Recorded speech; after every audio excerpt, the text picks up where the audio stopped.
the political climate has grown increasingly tense. Allegations of intimidation tactics are surfacing with alarming frequency.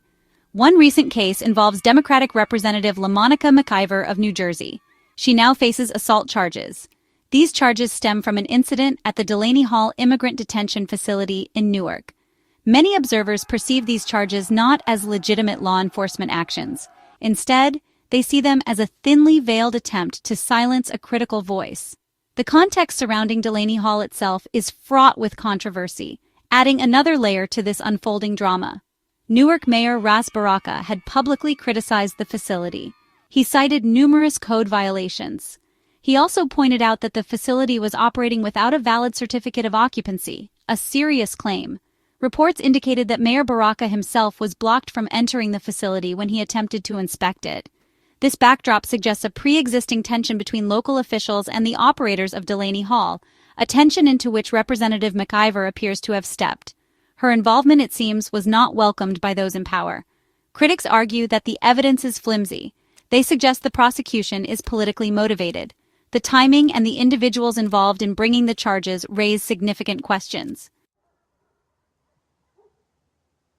The individual leading the prosecution against Representative mciver further intensifies these concerns. Alinahabba is serving as the interim U.S. Attorney for New Jersey.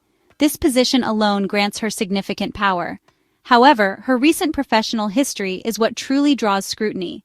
Ms. Habba is President Donald Trump's former personal lawyer. This close association with the president raises red flags regarding potential conflicts of interest and impartiality. The appearance of bias is difficult to ignore. Adding to the complexity, Ms. Habba's appointment has not been legally confirmed through the traditional Senate process. This lack of formal confirmation can undermine the perceived legitimacy of her actions. The role of a prosecutor is to seek justice, not to settle political scores or silence opposition. The method chosen to announce the charges against Representative mciver introduced another layer of disquiet. Instead of utilizing official Department of Justice channels or a formal press conference, the news broke on a social media platform. This platform is reportedly owned by a close friend and major financial donor to President Trump. This departure from standard protocol is highly unusual.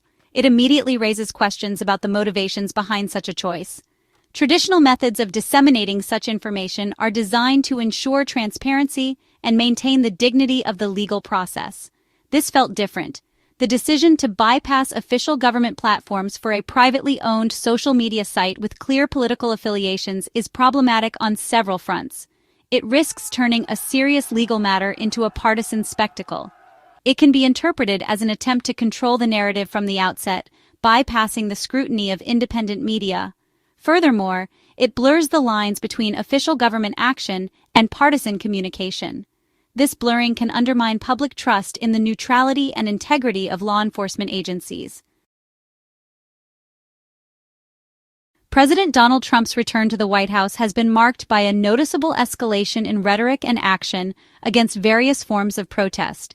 He has initiated a broad campaign targeting those who engage in lawful assembly and express dissenting views. The president has openly threatened to imprison or deport individuals he labels as agitators.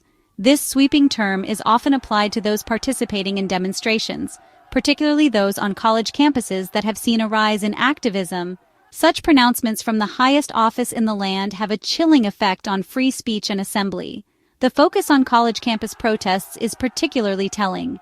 These institutions have historically been centers for debate and social movements. By threatening student protesters, the administration appears to be attempting to quell a new generation of activists. The arrest of Mahmoud Khalil, a pro-Palestinian activist and Columbia University graduate, serves as a stark example. Khalil, a legal permanent resident married to an American citizen, found himself targeted.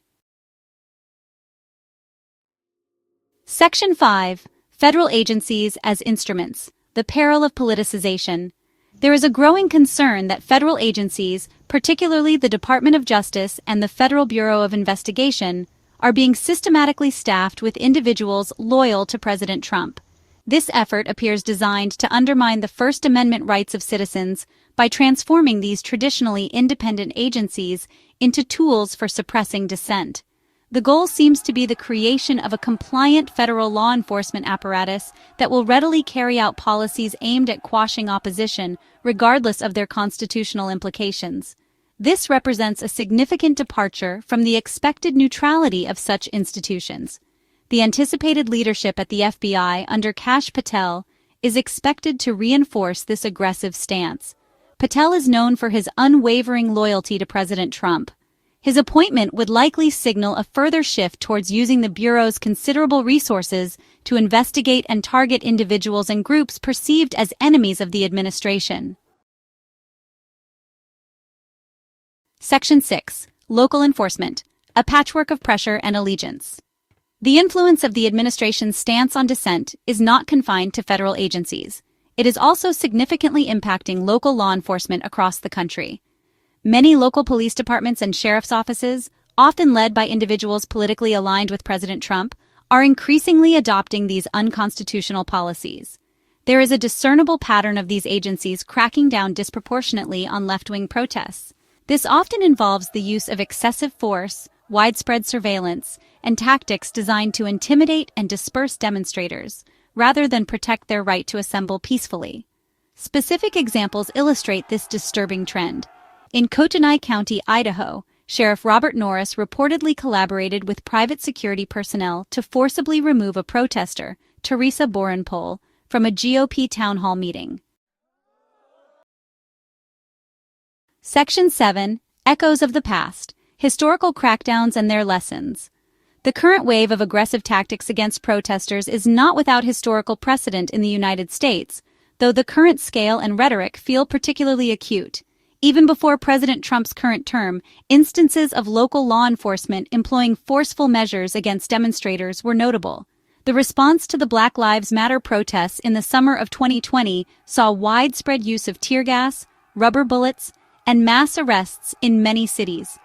These actions drew significant criticism for their severity and their impact on individuals exercising their constitutional rights to protest racial injustice and police brutality.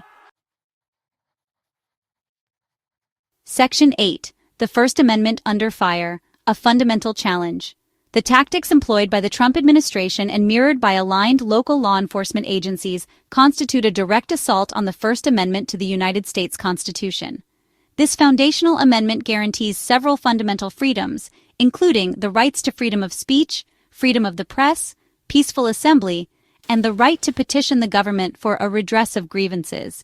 The current climate of intimidation, threats of prosecution, and actual crackdowns on protesters actively undermines each of these protected rights, creating an environment where citizens may fear exercising them. The labeling of protesters as agitators, domestic terrorists, or other derogatory terms is a deliberate strategy to delegitimize their concerns and strip them of their constitutional protections in the public eye. When the President of the United States suggests deporting protesters or imprisoning them for expressing their views, it sends a powerful message that dissent will not be tolerated. This rhetoric, coupled with actions like the questionable prosecution of Representative McIver or the arrests of campus activists, creates a chilling effect that can deter individuals from speaking out or participating in public demonstrations for fear of severe repercussions. The weaponization of the legal system, including the Department of Justice and politically aligned prosecutors, against those who oppose the administration is perhaps the most insidious threat. Section 9. Conclusion. The fragile state of American democracy.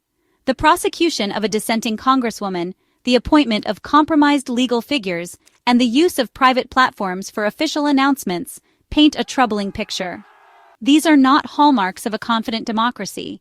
Instead, they resemble tactics of regimes that fear their people and suppress fundamental rights. The U.S., once a beacon of democracy, now faces actions challenging its core principles.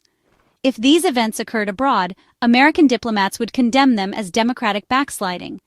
Reports of opposition figures facing charges and federal agencies silencing critics would trigger alarms. These developments in the U.S. remind us that no democracy is immune to erosion. The impact on America's global democratic image is undeniable. For decades, the U.S. has championed human rights and democracy abroad.